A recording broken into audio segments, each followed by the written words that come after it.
નમસ્કાર વિદ્યાર્થી મિત્રો. ધોરણ 11 પ્રકરણ 2 નું આ 11મું અને છેલ્લું લેક્ચર છે વિદ્યાર્થી મિત્રો. આની અગાઉના લેક્ચર નંબર 10માં આપણે પારિમાણિક સૂત્રો અને પારિમાણિક સમીકરણો વિશે ભણ્યા હતા. સાથે સાથે મેં તમને અગત્યની ભૌતિક રાશિઓના પારિમાણિક સૂત્રો તૈયાર કરવાનું કહ્યું હતું.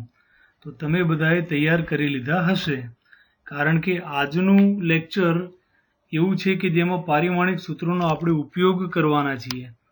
તો બાકી હોય તો પહેલાં પારિમાણિક સૂત્રો તૈયાર કરી લો, પછી જ આગળ લેક્ચર જુઓ. આજે આપણે પારિમાણિક વિશ્લેષણ વિશે ભણીશું વિદ્યાર્થી મિત્રો. પારિમાણિક વિશ્લેષણ એક પ્રક્રિયા છે જે પારિમાણિક સૂત્રો પર આધારિત છે.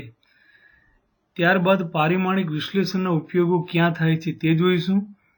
ઉપયોગોમાં ખાસ કરીને પ્રથમ ઉપયોગ સમીકરણોની પારિમાણિક સુસંગતતાની ચકાસણી અને બીજો ઉપયોગ છે ભૌતિક રાશિઓ વચ્ચેનો સંબંધ મેળવવો. તો આ બંને પ્રક્રિયાઓ આજે આપણે ભણવાના છીએ. સાથે ઉદાહરણ 2.15, 2.16 અને 2.17 ની પણ આપણે વાત કરશું. સૌપ્રથમ પારિમાણિક વિશ્લેષણ કોને કહેવાય અને તેનો ક્યાં ઉપયોગ થાય તેની આપણે વાત કરીએ. વિદ્યાર્થી મિત્રો, પારિમાણિક વિશ્લેષણ એક એવી પદ્ધતિ છે જે ભૌતિક રાશિ વચ્ચેના સંબંધો મેળવવા માટે, ત્યારબાદ સમીકરણની તારવણી માટે, ઉપરાંત તેની ચોકસાઈ અને પારિમાણિક સુસંગતતા અથવા ગાણિતીય સૂત્રોમાં સમાંગ ચકાસણી કરવા માટે ઉપયોગી છે. તો અત્યારે તમને બધા શબ્દો નહીં સમજાય, પરંતુ તેમ સમજો કે ક્યારેક પારિમાણિક વિશ્લેષણની મદદથી નવા સમીકરણ મેળવી પણ શકાય છે, અથવા તો કોઈ સમીકરણ આપેલું હોય તો તેની તારવણી, ચોકસાઈ અને પારિમાણિક સુસંગતતાની ચકાસણી કરી શકાય.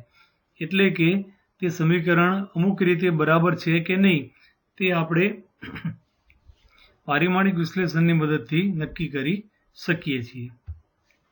વિદ્યાર્થી મિત્રો, એક વાત અહીંયા સમજો, સમાન પરિમાણો ધરાવતી ભૌતિક રાશિ તેમના જ આપણે સરવાળા કે બાદબાકી કરી શકીએ.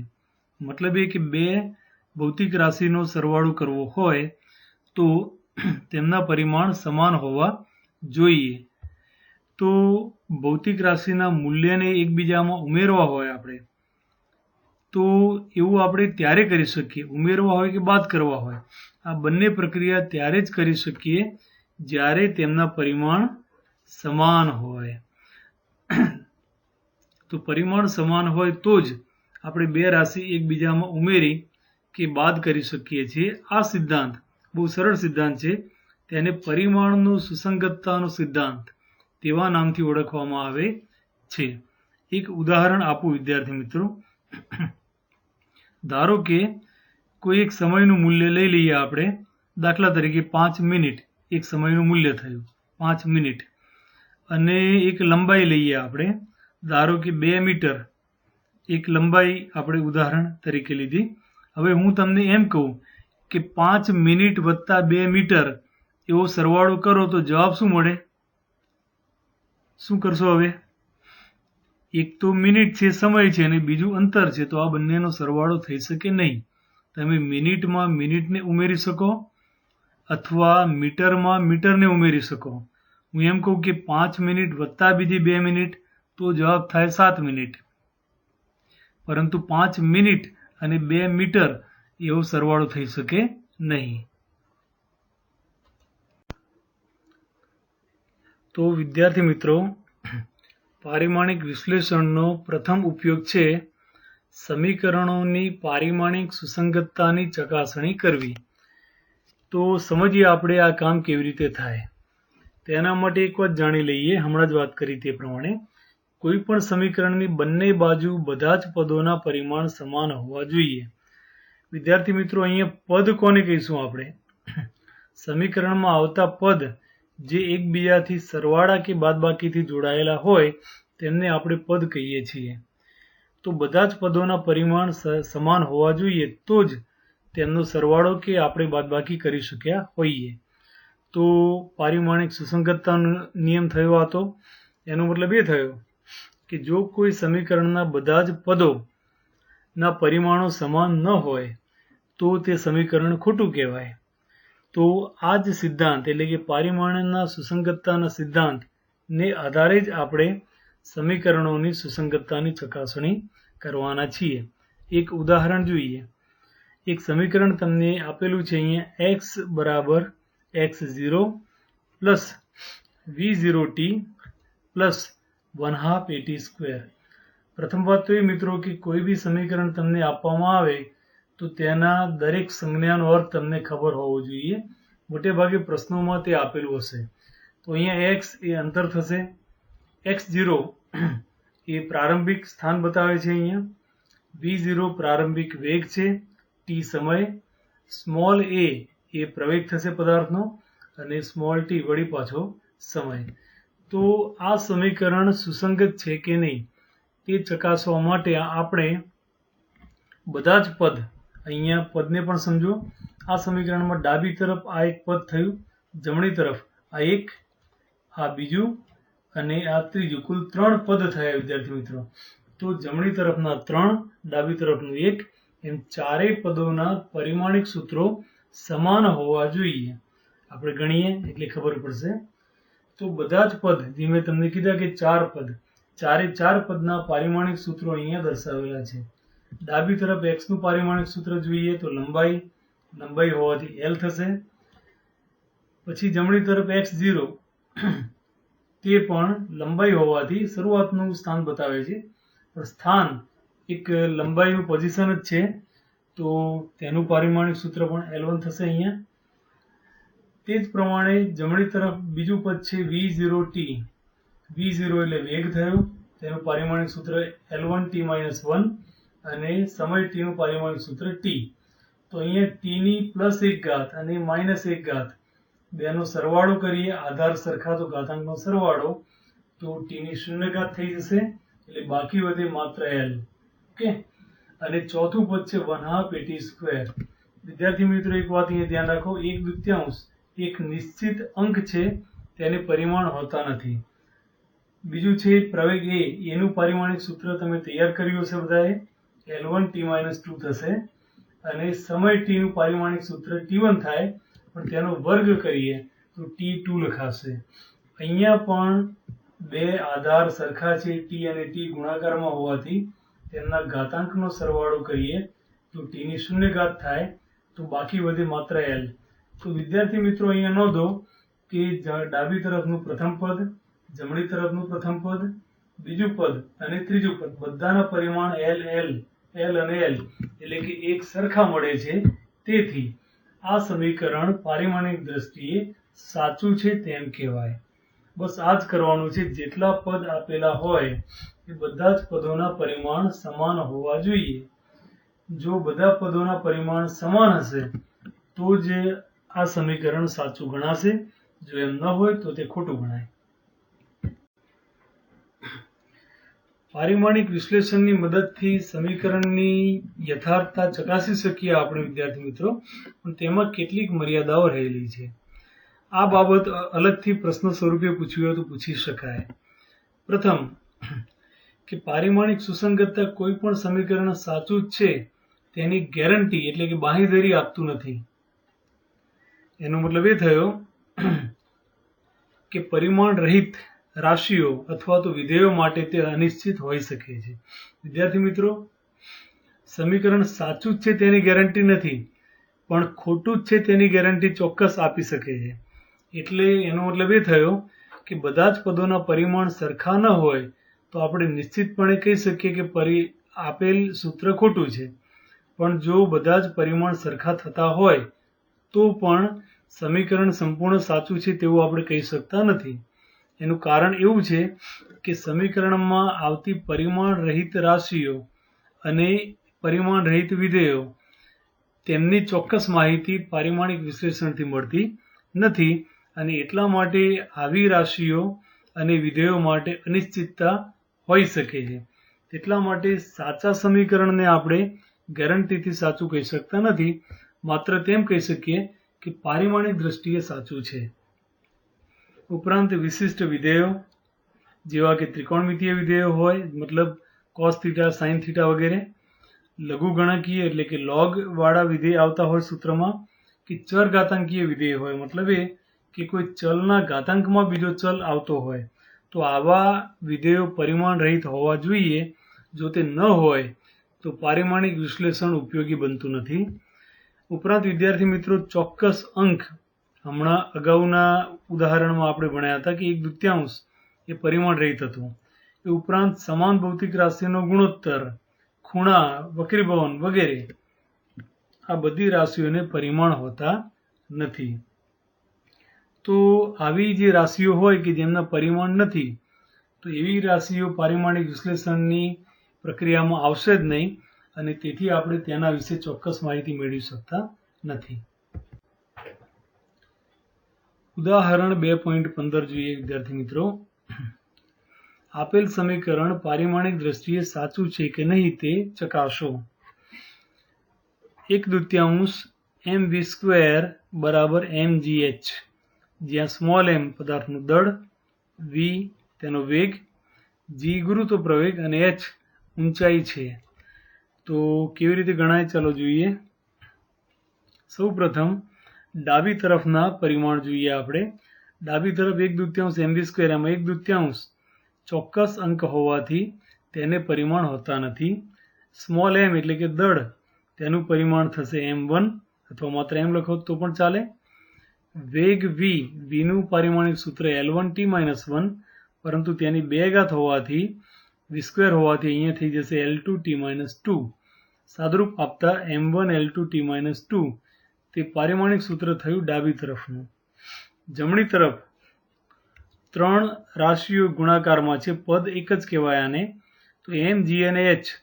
તો વિદ્યાર્થી મિત્રો, m નું પારિમાણિક સૂત્ર થશે m1, g નું પારિમાણિક સૂત્ર, g એટલે ગુરુત્વ પ્રવેગ, ગુરુત્વ પ્રવેગ એટલે પ્રવેગનું જ પારિમાણિક સૂત્ર આવશે L1t-2, અને ત્રીજું છે h, ઊંચાઈ, ઊંચાઈ એટલે અંતર જ થયું, અંતરનું પારિમાણિક સૂત્ર વળી પાછું L.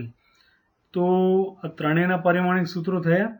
સાદરૂપ આપીએ તેમાં L બે વખત આવ્યું અહીંયા, તો L ની 1 ઘાત અને બીજી 1 ઘાત સરખા આધાર માટે ઘાતાંકોનો સરવાળો થશે, તેથી L ની 2 ઘાત થઈ જશે કુલ, અને સાદરૂપ આપતા આ પારિમાણિક સૂત્ર પણ તમને m1 L2t-2 મળશે.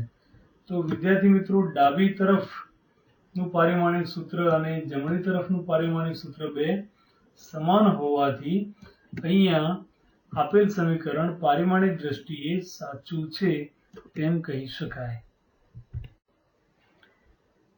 ઉદાહરણ 2.16. પ્રશ્ન થોડો લાંબો છે, પણ ગણતરી એટલી લાંબી નથી.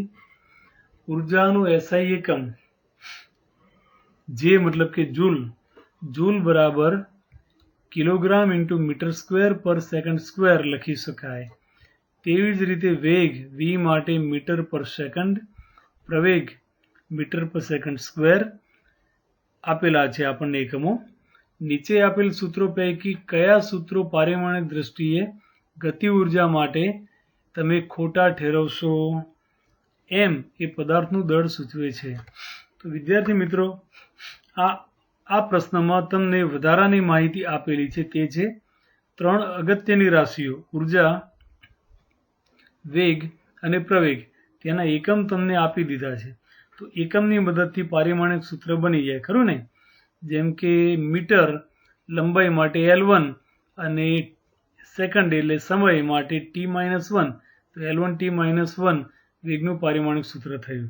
તો આ રીતે ત્રણેયના પારિમાણિક સૂત્રો બની જશે. હવે આપણે સમીકરણની વારાફરતી વાત કરીએ. પાઠ્યપુસ્તકની ગણતરી મુજબ આપણે સમજીએ. તમે મુદ્દા વાઇઝ અલગ અલગ સરળતાથી લખી શકો છો. સૌ પ્રથમ આપણે ડાબી તરફનું પારિમાણિક સૂત્ર જોઈએ. બુકમાં છેલ્લે લખ્યું છે, પણ આપણે એને પહેલા લખી શકીએ. તો ગતિ ઉર્જાનું પારિમાણિક સૂત્ર, ગતિ ઉર્જા કે બીજી કોઈ પણ ઉર્જાનું પારિમાણિક સૂત્ર m1 L2t-2 થશે, તે તમે શીખી ગયા છો. હવે જમણી તરફના પારિમાણિક સૂત્રો વારાફરતી લખીએ. તો M2V3, તો આ એકમો પરથી M અને V નું પારિમાણિક સૂત્ર તમને મળી જાય. ત્યારબાદ M નો વર્ગ કરશો એટલે L2 થશે, M2 થશે, અને વેગની પણ 3 ઘાત કરશો તમે અને એને સાદરૂપ આપશો તો તેનું પારિમાણિક સૂત્ર M2L3T-3 મળશે. તે જ પ્રમાણે B અને D, આ B અને આ D એમાં નિશ્ચિત અંકો પરિમાણ રહિત હોય છે. તો તે સિવાયના પદોનું પારિમાણિક સૂત્ર બનાવીએ તો બંને માટે M1L2T-2 તમને મળશે. C માટે M×A હોવાથી M1L1T-2 બનશે એનું પારિમાણિક સૂત્ર. તમે આ સૂત્ર પરથી બનાવી શકો. અને છેલ્લું પદ તેનું પારિમાણિક સૂત્ર બનાવવા જઈએ તો પહેલાં એ ચેક કરવું પડે કે આ બંને પદોના પરિમાણ સમાન છે કે નહીં. તો અહીંયા બંને પદોના પરિમાણ સમાન નથી, તેથી આ સમીકરણ ઓટોમેટિક જ સુસંગત નથી. તેથી આ સમીકરણ તો સાચું હોવાનો પ્રશ્ન રહેતો જ નથી વિદ્યાર્થી મિત્રો. તો જોવાના રહ્યા બાકીના 4. તો આ 4ની અંદર આપણે કહી શકીએ કે A અને B જે રહ્યા, A, C અને E ની તો પહેલાં જ વાત કરી ખોટું છે. એ ઉપરાંત A અને C ના પરિમાણ જે અહીંયા મળ્યા, A અને C ના પરિમાણ, A અને આ C નું પરિમાણ એ ડાબી તરફ ગતિ ઉર્જાના પરિમાણ જેવું નથી. તેથી A અને C પણ ખોટા થશે. તો બાકી રહ્યા B અને D. તો B અને D બંને પારિમાણિક દ્રષ્ટિએ સાચા છે વિદ્યાર્થી મિત્રો. તેમના પરિમાણ મેચિંગ થાય છે, તેથી B અને D પારિમાણિક દ્રષ્ટિએ સાચા.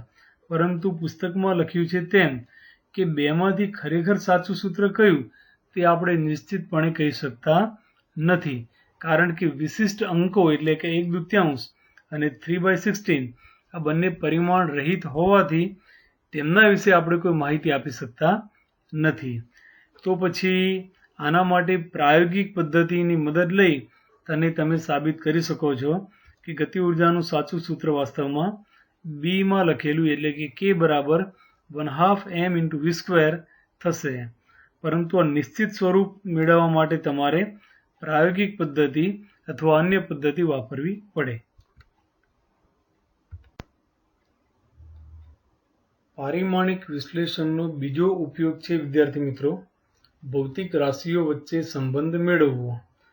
તો સંબંધ મેળવવા માટે સૌપ્રથમ આપણે જે રાશિ વચ્ચે સંબંધ મેળવવો હોય, જે રાશિનું સૂત્ર મેળવવું હોય તે રાશિ બીજી કઈ કઈ ભૌતિક રાશિઓ પર આધારિત છે તે આપણે જાણવું પડશે.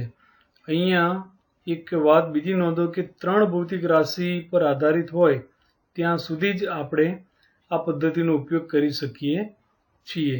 જો 3 થી વધારે રાશિ આવતી હોય સૂત્રમાં તો પારિમાણિક વિશ્લેષણની રીત ઉપયોગી બનશે નહીં. તો આપેલ ભૌતિક રાશિ બીજી કઈ ભૌતિક રાશિ પર આધાર રાખે છે તે જાણ્યા બાદ આપણે તેમને ગુણાકાર સ્વરૂપે જમણી તરફ તેમને દર્શાવી અને તેમની કાલ્પનિક ઘાતાંકો ધારી અને કાલ્પનિક સમીકરણ બનાવવું પડે. તો આ પદ્ધતિની મદદથી આપણે નવું સમીકરણ બનાવી શકીએ. એક ઉદાહરણ આપણે સમજીએ તો આ વાત તમને વધારે સમજાશે. એક ઉદાહરણની મદદથી આ પ્રક્રિયા આપણે સમજીએ.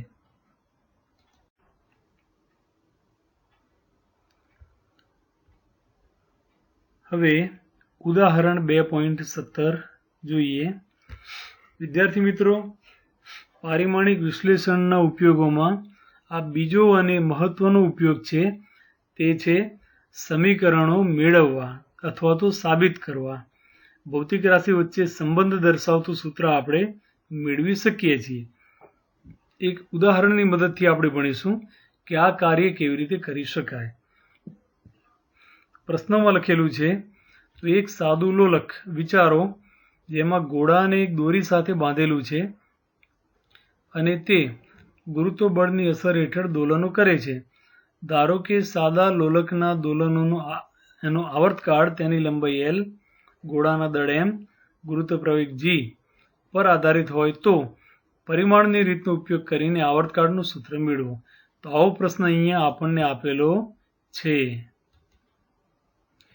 તો વિદ્યાર્થી મિત્રો, આ પ્રશ્નનો જવાબ આપણે કેવી રીતે ગણી શકીએ તે પહેલાં જોઈ લઈએ કે શું મેળવવાનું છે.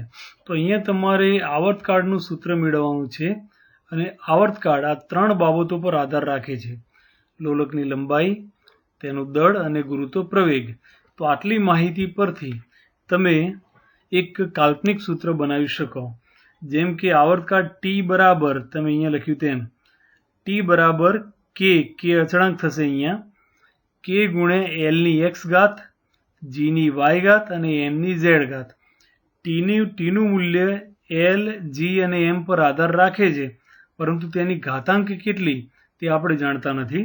તો 3 જે રાશિ અહીંયા પ્રશ્નમાં આપેલી છે એલ, જી અને દળ એમ, તેની ઘાતાંક આપણે એક્સ, વાય અને ઝેડ અહીંયા ધારી લીધી. બીજું વિદ્યાર્થી મિત્રો, અહીંયા અચળાંક ધાર્યો છે તે પરિમાણ રહિત હોવો જોઈએ. જો પરિમાણ રહિત અહીંયા અચળાંક ન હોય તો સમીકરણ મળી શકે નહીં. તો એક્સ, વાય અને ઝેડ એ ઘાતાંક છે અને એ ત્રણેય વાસ્તવિક સંખ્યાઓ હોવી જોઈએ. હવે આ એક કાલ્પનિક સૂત્ર બન્યું, આ તમે યાદ રાખશો. તો આ સમીકરણની બંને તરફ આપણે પારિમાણિક સૂત્રો લખીશું. જેમ કે ડાબી તરફ ટીનું પારિમાણિક સૂત્ર થશે અહીંયા L0 M0 T1. તે જ પ્રમાણે જમણી તરફ સૌપ્રથમ એનું પારિમાણિક સૂત્ર થશે અહીંયા L1 અને Lની એક્સ ઘાત હોવાથી પારિમાણિક સૂત્રની પણ એક્સ ઘાત લખાય. તે રીતે જી ગુરુત્વ પ્રવેગ જીનું પારિમાણિક સૂત્ર થયું, એટલે કે પ્રવેગનું પારિમાણિક સૂત્ર થશે L1T-2 અને તેની ઘાતાંક y હોવાથી આખા પારિમાણિક સૂત્રની ઘાતાંક y લઈશું અહીંયા. તે ઉપરાંત દળ એમનું પારિમાણિક સૂત્ર M1 અને એમની ઘાતાંક z અહીંયા આપણે ધારેલી છે. તો આ ત્રણેય પારિમાણિક સૂત્રો દરેક ત્રણેય રાશિના ઘાતાંક સાથે આપણે દર્શાવ્યા. જો ત્રણેય કૌંસ ખોલી નાખીએ તો એલની ઘાતાંક 1 × x એટલે x થશે. એ ઉપરાંત અહીંયા એલની ઘાતાંક 1 × y એટલે y પણ થશે. તો 2 વાર એલ આવ્યો, એક વાર એની ઘાતાંક x, બીજી વાર y છે. આધાર સરખા હોય તો ઘાતાંકનો સરવાળો કરીએ તો ઘાતાંક x વત્તા y લખી શકાય. તે જ રીતે ટીની ઘાતાંક -2 × y થશે તો -2y અને એમની ઘાતાંક અહીંયા z થશે. વિદ્યાર્થી મિત્રો, એક વાત યાદ રાખો કે પારિમાણિક સૂત્રને તમે MLT સ્વરૂપે લખો કે બીજા કોઈ બી ક્રમમાં લખો, ક્રમ બદલવાથી પારિમાણિક સૂત્રને કોઈ ફેર પડતો નથી. તો અહીંયા પણ તમે જુઓ છો ડાબી તરફ LMT ક્રમમાં છે, જમણી તરફ LTM લખેલું છે. તમે કદાચ MLTના સ્વરૂપમાં પણ લખો પણ તેનાથી કોઈ ફેર પડતો નથી. હવે વિદ્યાર્થી મિત્રો, સૌથી અગત્યનું કામ કરવાનું છે અહીંયા, તે છે બંને બાજુના પરિમાણોની સરખામણી. આપણે આજે શરૂઆતમાં જ ભણ્યા હતા કે સમીકરણ ત્યારે જ સાચું ગણાય જ્યારે બંને તરફ અને બધા જ પદોના પરિમાણ સરખા હોય. તો અહીંયા બે તરફ એક એક પદ છે તો તેના પરિમાણ સરખા થવા જોઈએ. ડાબી તરફનું પરિમાણ આપણી પાસે છે M0 L0 T1, પણ જમણી તરફ અહીંયા ધારેલું પદ છે. તો આ બંને સરખા ત્યારે થાય જ્યારે તેમના ઘાતાંક સરખા હોય.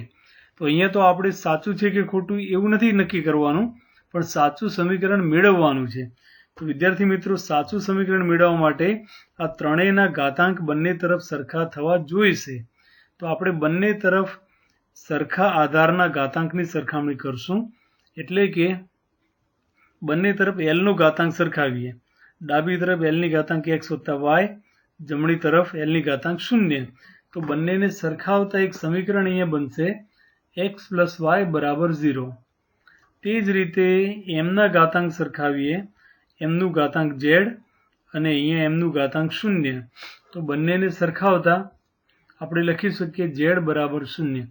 માત્ર ઘાતાંકની સરખામણી કરવાની છે, યાદ રાખશો. તે જ રીતે ટીનું ઘાતાંક -2y, અહીંયા ટીનું ઘાતાંક 1 છે. માત્ર ઘાતાંક સરખાવીએ તો આપણે લખી શકીએ કે 2y = 1. તો વિદ્યાર્થી મિત્રો, આ ત્રણ સમીકરણો તમારી પાસે અહીંયા આવ્યા છે. તો ત્રણેયનો ઉકેલ મેળવી અને તમારે x, y અને z ની કિંમત મેળવવાની થાય. z ની કિંમત તો પહેલેથી જ મળી ગઈ 0. ત્યારબાદ આ સમીકરણમાં સાદરૂપ આપીને y ને કરતા બનાવીએ તો y નું મૂલ્ય મળશે -1/2 અને y ની કિંમત જો આ સૂત્રમાં મૂકી દઈએ આપણે તો x નું મૂલ્ય મળી જશે. y નું મૂલ્ય જમણી તરફ લઈ જાઓ x નું મૂલ્ય મળશે અહીંયા તમને +1/2. તો x, y અને z ની કિંમતો તેને આપણે આપણા ધારેલા સમીકરણમાં મૂકી દઈએ. આ સમીકરણ જે ધારેલું હતું તેમાં l, g અને m ના ઘાતાંક એની કિંમતો એટલે કે આપણે અહીંયા મેળવેલી x, y અને z ની કિંમતો તે સૂત્રમાં મૂકીએ તો સૂત્ર બનશે t બરાબર k × l raise to x નું મૂલ્ય 1/2 × g નું મૂલ્ય અહીંયા માઇનસ આવશે -1/2. આમાં કિંમતો મૂકીએ આપણે. m ની ઘાતાંક z છે, z નું મૂલ્ય 0 હોવાથી m ની પણ 0 ઘાત થશે, તેથી આપણે અહીં લખવાનું રહેતું નથી. વિદ્યાર્થી મિત્રો, આ કિંમતો મૂકી g ની કિંમત -1/2 g⁻−1/2 છે તે યાદ રાખશો. 1/2 ઘાતાંક એટલે વર્ગમૂળ થયું, ખરું ને? ઉપરાંત -1/2 ઘાતાંક એટલે છેદમાં જઈને વર્ગમૂળ થશે. તો અહીંયા સમીકરણ બનશે t બરાબર k × √ એટલે કે વર્ગમૂળમાં l/g. તો વિદ્યાર્થી મિત્રો, આ એક સમીકરણ બન્યું જે પારિમાણિક વિશ્લેષણની મદદથી તમે અહીંયા મેળવ્યું. હવે આ સમીકરણમાં k ની માહિતી આપણી પાસે નથી. આપણે મર્યાદાઓ વખતે વાત કરી હતી કે જે અંકો પરિમાણ રહિત છે તેમના વિશે પારિમાણિક વિશ્લેષણ કોઈ માહિતી આપતું નથી. તો અહીંયા પણ આપણે k વિશે જાણી શકતા નથી. પણ હા, પ્રાયોગિક રીતે તમે k નું મૂલ્ય શોધી શકો અને પ્રાયોગિક રીતે તેનું મૂલ્ય 2π મળતું હોય છે. તેથી અહીંયા સાચું સમીકરણ t બરાબર 2π√L/g થશે. પણ પારિમાણિક વિશ્લેષણની રીતમાં તમે અહીંયા સુધીનું પદ મેળવી શકો છો. પછી માત્ર k મેળવવાનો બાકી રહેશે. તો આ રીતે જો તમને કોઈ ભૌતિક રાશિ જેમ કે અહીંયા આવર્તકાળ હતી તે બાકીની કઈ રાશિઓ પર આધાર રાખે છે તે જો આપી દેવામાં આવ્યું હોય તો પારિમાણિક વિશ્લેષણની મદદથી તમે આ રાશિઓ વચ્ચે સંબંધ દર્શાવતું સમીકરણ મેળવી શકો. આ ઉદાહરણને 2 વાર ધ્યાનથી વાંચજો. જરૂર પડે તો વિડીયો ફરીથી દેખજો વિદ્યાર્થી મિત્રો, અને સમજી અને નોટમાં લખી લેશો. આજનું હોમવર્ક નોંધી લેશો. પારિમાણિક વિશ્લેષણની મદદથી સમીકરણોની પારિમાણિક સુસંગતતાની ચકાસણી કેવી રીતે કરી શકાય? તો આને લગતા 2-3 મુદ્દા લખી અને શક્ય હોય તો એકાદ આમાં ઉદાહરણ પણ તમારે આપવાનું. પારિમાણિક વિશ્લેષણની મર્યાદાઓ જણાવો. વિદ્યાર્થી મિત્રો, મર્યાદાઓ પુસ્તકમાં અલગ મુદ્દો નથી, પણ સુસંગતતાવાળા મુદ્દામાં જ આ મુદ્દાઓની ચર્ચા કરેલી છે. પણ પરીક્ષક તેને અલગ પ્રશ્ન તરીકે પૂછી શકે તો તૈયાર કરી લેશો. તે ઉપરાંત આપણે ભણેલા ઉદાહરણ 2.15, 2.16 અને 2.17 તૈયાર કરીને નોટબુકમાં લખી લેશો.